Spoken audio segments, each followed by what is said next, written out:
ধন্যবাদ জানাচ্ছি ঐতিহ্যবাহী সরকারি T A Faruk school and কলেজের পক্ষ থেকে। আমি মোহাম্মদ রবিউল ইসলাম, প্রভাষক, হিসাব বিজ্ঞান, সরকারি T A Faruk school and college, Mongla Bagerhat. ছাত্রছাত্রী, তোমরা যারা আজকে আমার ক্লাসে অনলাইনে যোগ হয়েছ, তোমাদেরকে এই শুভ সকাল জানাচ্ছি। তোমরা নিশ্চয় অবগত আছো, বর্তমান সারা পৃথিবীতে করোনা নামক একটি মহামারী ভাইরাস বিরাজ করছে, যার ফলে সারা দেশের স্কুল কলেজগুলো সবই বন্ধ রয়েছে সরকারের নির্দেশক্রমে। তারই ধারাবাহিকতা অনুযায়ী ছাত্রছাত্রীদের মান উন্নয়নের জন্য, পাঠদান আরও বেগবান করার জন্য সরকারের নির্দেশক্রমে বর্তমান গণপ্রজাতন্ত্রী বাংলাদেশ সরকারের মাননীয় প্রধানমন্ত্রী জননেত্রী শেখ হাসিনার নির্দেশক্রমেই আজকে আমরা সারা দেশের শিক্ষকরা অনলাইনের মাধ্যমে ক্লাস পরিচালনা করছি। সেই লক্ষ্যে আজকে টি এ ফারুক সরকারি ঐতিহ্যবাহী টি এ ফারুক স্কুল অ্যান্ড কলেজের দ্বাদশ শ্রেণী এবং একাদশ শ্রেণী দুটো ক্লাসের জন্য আমি হিসাব বিজ্ঞান দ্বিতীয় পত্র থেকে তোমাদের আজকে ক্লাস নিব। আমি আশা করি আমার ক্লাসটা তোমরা মনোযোগ সহকারে শুনলে উপকৃত হবে। আমি আজকে তোমাদের কয়েকটা প্রশ্ন ছুড়ে দিয়েই আমি আমার ক্লাসটা শুরু করব। তোমরা জানো বিজনেস ম্যানেজমেন্ট একটা বিষয় রয়েছে, পাশাপাশি ম্যানেজমেন্ট অ্যাকাউন্টিং একটা বিষয় রয়েছে। তোমরা জানো ব্যবস্থাপনা একটা জিনিস আর অ্যাকাউন্টিং হিসাব বিজ্ঞানটা আর একটা জিনিস। হিসাব বিজ্ঞানের সাথে ব্যবস্থাপনার একটা সম্পর্ক রয়েছে। আমার আজকের আলোচনার যে মূল বিষয়টা তোমাদেরকে উল্লেখ করব সেটি হচ্ছে ইন্ট্রোডাকশন টু ম্যানেজমেন্ট অ্যাকাউন্টিং।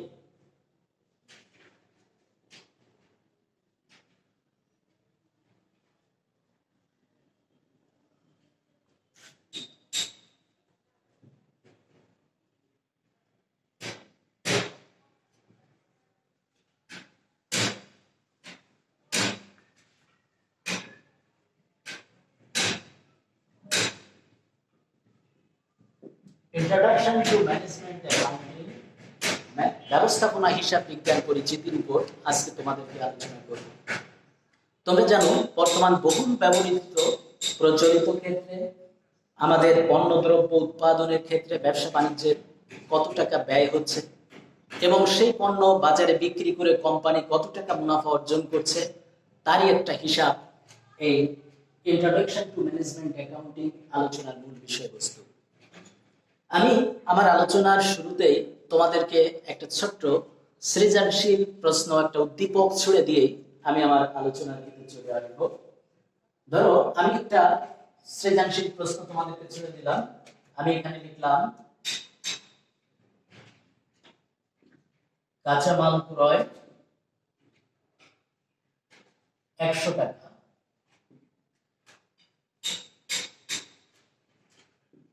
মজুরি 150 টাকা,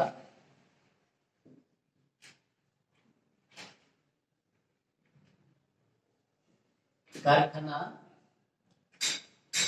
উপরিব্যয় 50 টাকা। এছাড়া আমি আরো কিছু দিলাম, স্থায়ী ব্যয়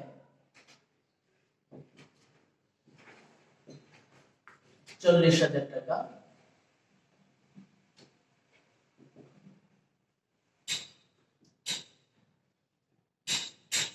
একক প্রতি বিক্রয় 400 টাকা, মোট বিক্রয়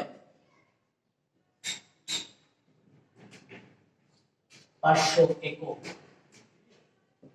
দেখো আমি একটা উদ্দীপক তোমাদেরকে দিয়েছি, এখানে লিখেছি কাঁচামাল ক্রয় 100 টাকা, অর্থাৎ এটা প্রতি ইউনিটের জন্য, মজুরি 150 টাকা প্রতি ইউনিটের জন্য, কারখানা উপরিব্যয় 50 টাকা, স্থায়ী ব্যয়, টোটাল ব্যয়টা এখানে স্থায়ী ফিক্সড যে কস্ট সেটি 40,000 টাকা, একক প্রতি বিক্রয় হবে 400 টাকা, মোট বিক্রয় হবে 500 একক। এক্ষেত্রে আমি যদি তোমাদেরকে সৃজনশীল প্রশ্ন ছুড়ে দিই, প্রথম ক নম্বর প্রশ্নটা আমি তোমাদেরকে ছুড়ে দিলাম।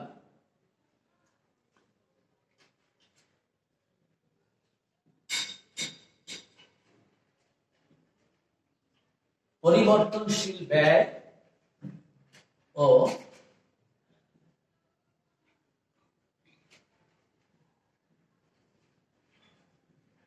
কন্ট্রিবিউশন মার্জিন নির্ণয়।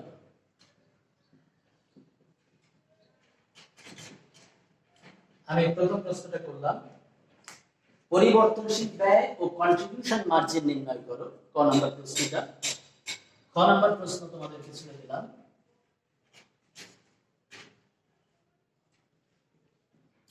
সমচ্ছেদ বিন্দু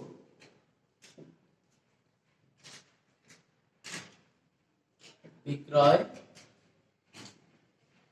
একক ও টাকা, দুইটা টাকায় নির্ণয় করো।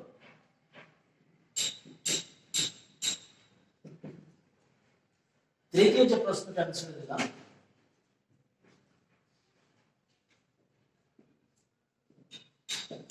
নিরাপত্তা প্রান্ত ও মুনাফা নির্ণয় করো। ছাত্রছাত্রী তোমরা লক্ষ্য করো, আমি প্রথম প্রশ্নটা করেছি পরিবর্তনশীল ব্যয় ও কন্ট্রিবিউশন মার্জিন নির্ণয় করো। তোমরা জানো পরিবর্তনশীল ব্যয়টা কাকে বলে? যে ব্যয়টা পণ্য দ্রব্য পরিবর্তনের সাথে ব্যয়েরও পরিবর্তন হবে। অর্থাৎ পণ্য দ্রব্য যত বেশি বৃদ্ধি পাবে উৎপাদনটা, ব্যয়টা তত বেশি বৃদ্ধি পাবে। আবার উৎপাদনটা যত হ্রাস পাবে ব্যয়টা তত হ্রাস পাবে। অর্থাৎ যে ব্যয়টা উৎপাদনের সাথে সম্পৃক্ত, অর্থাৎ উৎপাদন বৃদ্ধি পেলে ব্যয়টাও বৃদ্ধি পাবে, উৎপাদন হ্রাস পেলে ব্যয়টাও হ্রাস পাবে।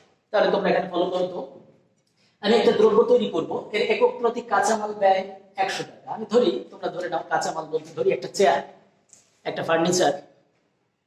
তিনি একটা চেয়ার তৈরি করার জন্য তার কাঁচামাল বলতে কাঠ ক্রয় করতে হবে 100 টাকার একটা চেয়ারের জন্য। মজুরি, তার মিস্ত্রিকে মজুরি দিতে হবে 150 টাকা।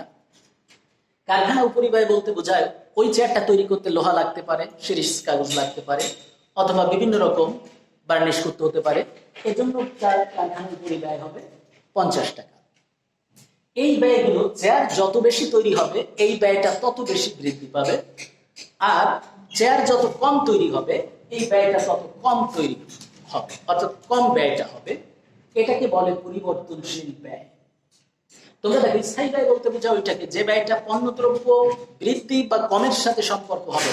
যেমন ধরি ঘর ভাড়া, তোমার দোকান ভাড়া, এখানে তোমার মাল যদি বেশি বৃদ্ধি পায় তাতেও ভাড়া বৃদ্ধি হবে না, অথবা মাল উৎপাদন যদি কমও হয় সেক্ষেত্রেও তোমার ভাড়া কম হবে না। এটাকে স্থায়ী ব্যয় বা ফিক্সড কস্ট বলে। আমাদের প্রশ্নটা হলো পরিবর্তনশীল ব্যয় বলতে বোঝায় ওইটাকে যে ব্যয়টা তোমার পণ্যদ্রব্য উৎপাদন যত বেশি বৃদ্ধি পাবে ব্যয়টা তত বেশি বৃদ্ধি পাবে, আবার উৎপাদনটা যত হ্রাস পাবে ব্যয়টা তত হ্রাস পাবে। তাহলে এখানে আমাদের পরিবর্তনশীল ব্যয়টা আমরা কিভাবে নির্ণয় করব? ক নাম্বার,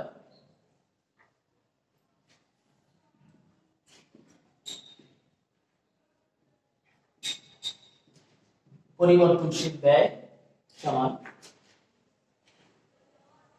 কাঁচামাল যোগ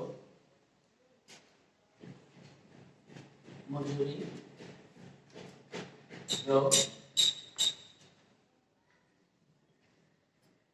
কারখানা উপরিব্যয়। তোমরা বলো তো, কাঁচামাল প্রতি ইউনিট, প্রতিটা চেয়ার তৈরির জন্য আমার কাঁচামাল 100 টাকা কাঠ প্রয়োজন। প্রতিটা চেয়ার তৈরির জন্য মিস্ত্রির মজুরি বাবদ আমার 150 টাকা, এবং কারখানা উপরিব্যয় বলতে চেয়ারটা তৈরি করার জন্য আনুষঙ্গিক যে খরচগুলো এটার জন্য আমার আরো 50 টাকা। তাহলে এখানে আমার ব্যয় হলো 300 টাকা। এইটাকে বলে পরিবর্তনশীল ব্যয়। অর্থাৎ একটা চেয়ার তৈরি করার জন্য আমার 300 টাকা ব্যয় হলো, এই ব্যয়টাকে বলে পরিবর্তনশীল ব্যয়।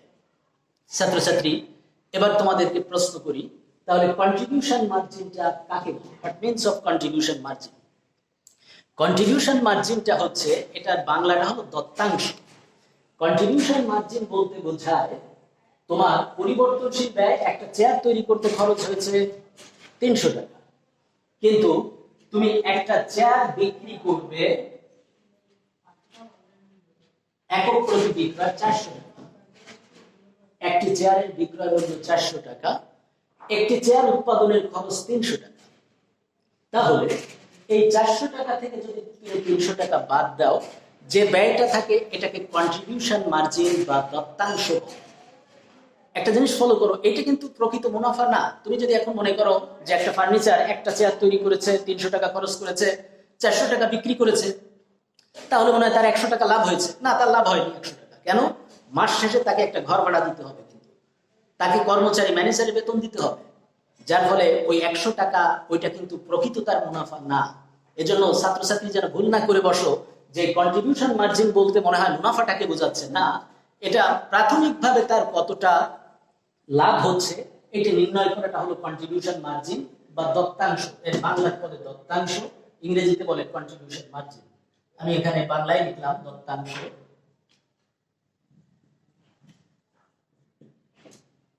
দত্তাংশ, এই দত্তাংশ নির্ণয় করার সিস্টেম হচ্ছে বিক্রয় একক থেকে বিক্রয় মূল্য থেকে আমি যদি বাদ দিই বিয়োগ পরিবর্তনশীল ব্যয়।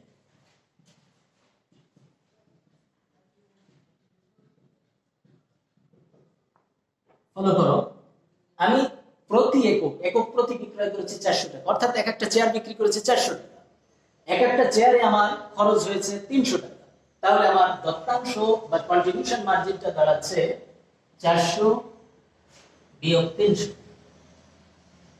তাহলে 100 টাকা, এটাকে বলে দত্তাংশ অথবা কন্ট্রিবিউশন মার্জিন। এই কন্ট্রিবিউশন মার্জিনের বাংলা নামটা হলো দত্তাংশ। তাহলে আমি পেয়ে গেলাম পরিবর্তনশীল ব্যয় বলতে বোঝায় আমার চেয়ার তৈরি করার জন্য পরিবর্তনশীল ব্যয় বলতে বোঝাচ্ছে আমার চেয়ার তৈরি করার জন্য কাঁচামাল ক্রয় 100 টাকা, মজুরি 150 টাকা, কারখানা উপরিব্যয় 50 টাকা। এই ব্যয়টাকে বলে পরিবর্তনশীল ব্যয়।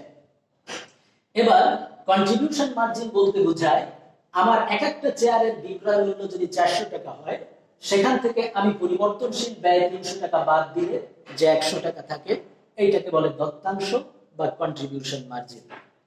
তোমরা নিশ্চয়ই ক নম্বর প্রশ্নটা বুঝতে পেরেছো। আমি এবার চলে যাচ্ছি খ নাম্বার, সমচ্ছেদ বিন্দু বিক্রয় 1 টাকায় নির্ণয় করো। হোয়াট মিন্স অফ সমচ্ছেদ বিন্দু? সমচ্ছেদ বিন্দু এটা বাংলা শব্দ, ইংরেজিতে এটাকে বলে ব্রেক ইভেন পয়েন্ট। তোমরা আবার শুনে রাখো, ব্রেক ইভেন পয়েন্ট বলতে বোঝায় সমচ্ছেদ বিক্রয় বা সমচ্ছেদ বিন্দু বলতে এটাকে বোঝাচ্ছে এটা কত পরিমাণ মাল বিক্রি করলে আমার লাভও হবে না, লসও হবে না। তুমি একটা জিনিস ফলো করো তো, তোমার একটা চেয়ার তৈরি করতে খরচ হয়েছে 300 টাকা, তুমি চেয়ারটা বিক্রি করেছো 400 টাকা, প্রতি পিস চেয়ারে তোমার লাভ হয়েছে 100 টাকা। এখন যদি তুমি মনে করো যে আমি 5 পিস চেয়ার বিক্রি করলে আমার 500 টাকা লাভ হবে, 10 পিস চেয়ার বিক্রি করলে আমার 1000 টাকা লাভ হবে, না, তা হবে না। কারণ তোমার একটা স্থায়ী ব্যয় আছে, স্থায়ী ফিক্সড কস্ট। স্থায়ী ব্যয় বলতে বোঝায় মাস শেষে তোমাকে একটা ঘর ভাড়া বা তোমার দোকানের একটা ভাড়া দিতে হবে, তোমার দোকানে একজন ম্যানেজার আছে, তাকে একটা বেতন দিতে হবে। তাহলে তুমি তো বলতে পারো না যে আমি 5টা চেয়ার বিক্রি করলে আমার 500 টাকা লাভ হয়ে গেছে, অথবা আমি 10টা চেয়ার বিক্রি করলে আমার 1000 টাকা লাভ হয়ে গেছে। তুমি তো কথা বলতে পারো না, কারণ তোমার একটা ফিক্সড কস্ট রয়েছে, স্থায়ী ব্যয়। মাস শেষে এই টাকাটা তোমাকে পেমেন্ট করতে হবে। এই টাকাটা পেমেন্ট করার জন্য কতগুলো চেয়ার তোমাকে বিক্রি করতে হবে, সেই পরিমাণ চেয়ারের সংখ্যাটাকে তোমার সমচ্ছেদ বিন্দু বলে। অর্থাৎ তুমি কতগুলো চেয়ার বিক্রি করলে কেবলমাত্র তোমার স্থায়ী ব্যয়টা, এই ফিক্সড কস্টটা তোমার কভার হবে, অর্থাৎ সমান সমান লেভেল পয়েন্ট, তোমার লাভও হবে না, লসও হবে না। ঠিক এই পয়েন্টটাকে, এটাকে বলে ব্রেক ইভেন পয়েন্ট, ইংরেজিতে বলে ব্রেক ইভেন পয়েন্ট, বাংলায় বলে সমচ্ছেদ বিন্দু। এখানে দুইটা, একটা হলো একক আর একটা হলো টাকা। একক বলতে বোঝায় কত পিস মাল বিক্রি করলে আমার আসল টাকা ঘরে আসবে, আর টাকা বলতে বোঝায় কত টাকা বিক্রি করলে আমার আসল টাকাটা ঘরে আসবে। এইটাকে বলে হচ্ছে তোমার ব্রেক ইভেন পয়েন্ট বা সমচ্ছেদ বিন্দু। তাহলে আমরা ক নাম্বার নিশ্চয়ই তোমরা বুঝতে পেরেছো, আমি বুঝতে পেলাম।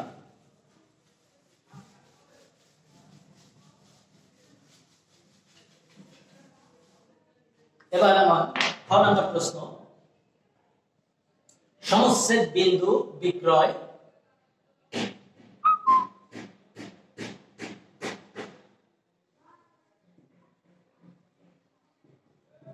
বিক্রয়, এখানে একক, কত একক, অর্থাৎ আমি কত একক মাল বিক্রি করলে আমার সমচ্ছেদ বিন্দুটা আমি পাবো, অর্থাৎ আমি কতগুলো মাল আমাকে বিক্রি করতে হলে আমার আসল টাকাটা ঘরে আসবে, লাভও হবে না, আমার লসও হবে না, অর্থাৎ আমি সমান সমান থাকবো। এখন দেখো, স্থায়ী ব্যয় হচ্ছে আমার 40,000 টাকা। এই 40,000 টাকা আমাকে পেমেন্ট করতে হলে আমাকে কত পিস মাল বিক্রি করতে হবে? তাহলে এটার সূত্রটা হলো স্থায়ী ব্যয় ভাগ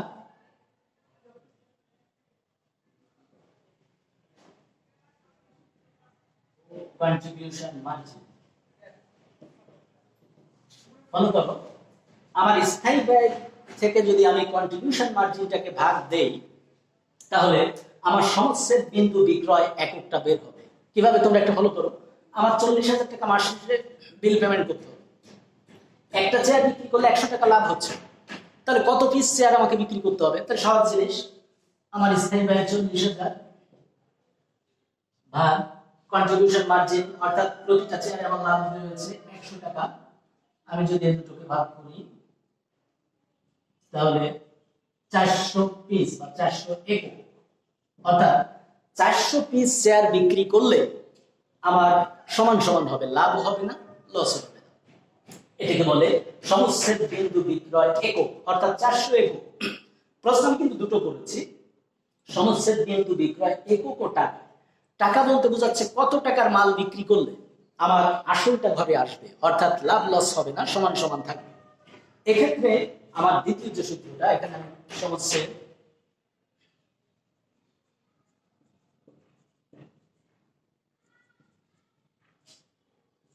সমচ্ছেদ বিন্দু বিক্রয়, এখানে যদি টাকায় করি, সমচ্ছেদ বিন্দু বিক্রয় টাকায় করলে আমাকে এখানে বের করতে হবে। ফলো করো,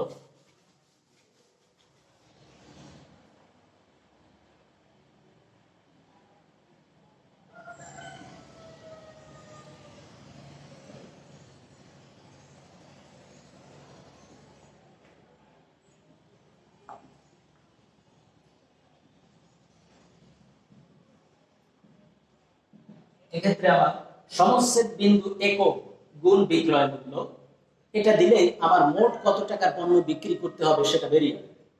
তুমি দেখো, আমরা আগেরটা করলাম, সমচ্ছেদ বিন্দু একক আমাদের 400 একক বের হয়েছিল,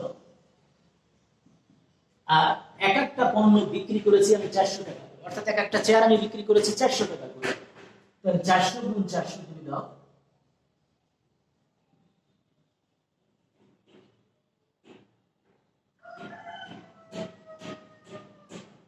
1,60,000 টাকার পণ্য বিক্রি করলে তোমার লাভ লস কিছুই হবে না।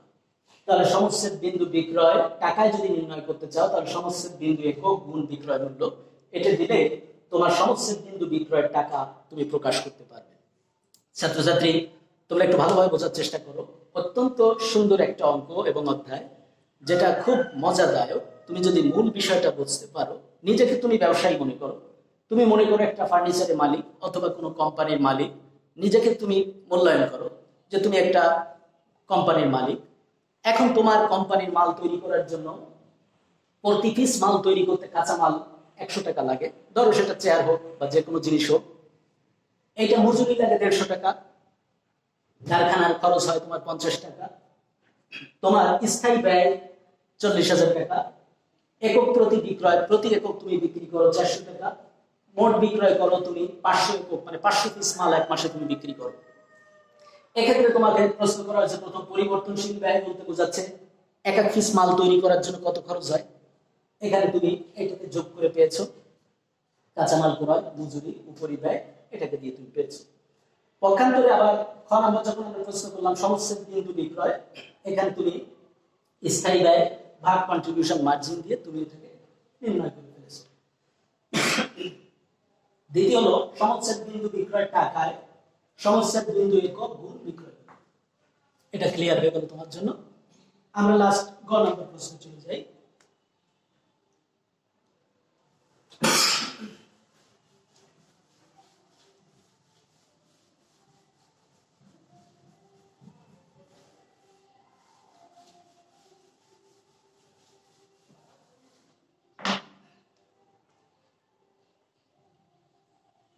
নিরাপত্তা প্রান্ত, এই নিরাপত্তা প্রান্ত কাকে বলে? তুমি একটা জিনিস ফলো করো তো, আমি মোট বিক্রয় করলাম 500 একক, কিন্তু আমার 400 একক পর্যন্ত বিক্রি করার পরে আসল টাকাটা ঘরে চলে আসলো। তাহলে নিরাপত্তা প্রান্ত বলতে বোঝায় কত একক মাল এবার আমার লাভের উপর আছে। এটাকে বলে মার্জিন অফ সেফটি, ইংরেজিতে বলে মার্জিন অফ সেফটি। নিরাপত্তা প্রান্তটা আমাকে নির্ণয় করতে হবে।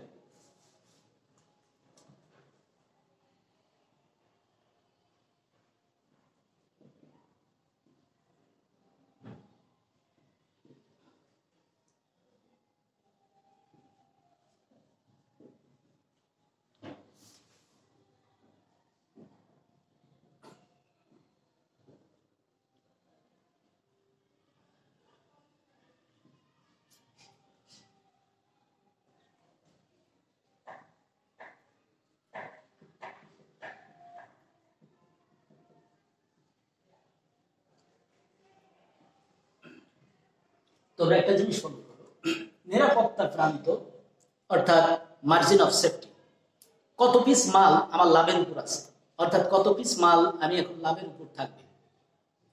আমি মোট বিক্রি করছি 500 একক, অর্থাৎ 500 পিস শেয়ার আমি বিক্রি করছি, কিন্তু সমস্যার বিক্রয় একক মানে আমার আসল ঘরে আসতে 400 একক খরচ হয়েছে।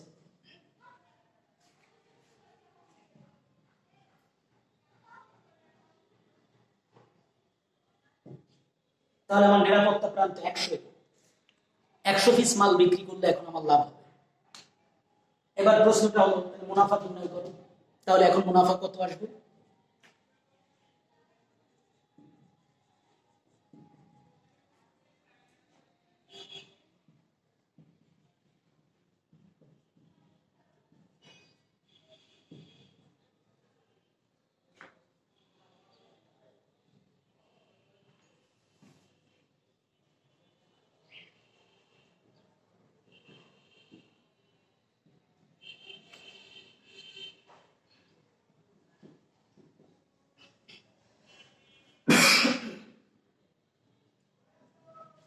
মুনাফা নিরাপত্তা প্রান্ত আমার 100 একক, আর একক প্রতি কন্ট্রিবিউশন মার্জিন মানে প্রতি পিস মালে আমার লাভ ছিল কত? প্রথম আমার একক প্রতি ক নম্বরের প্রশ্নটা ছিল কন্ট্রিবিউশন মার্জিন, এখানে ছিল 100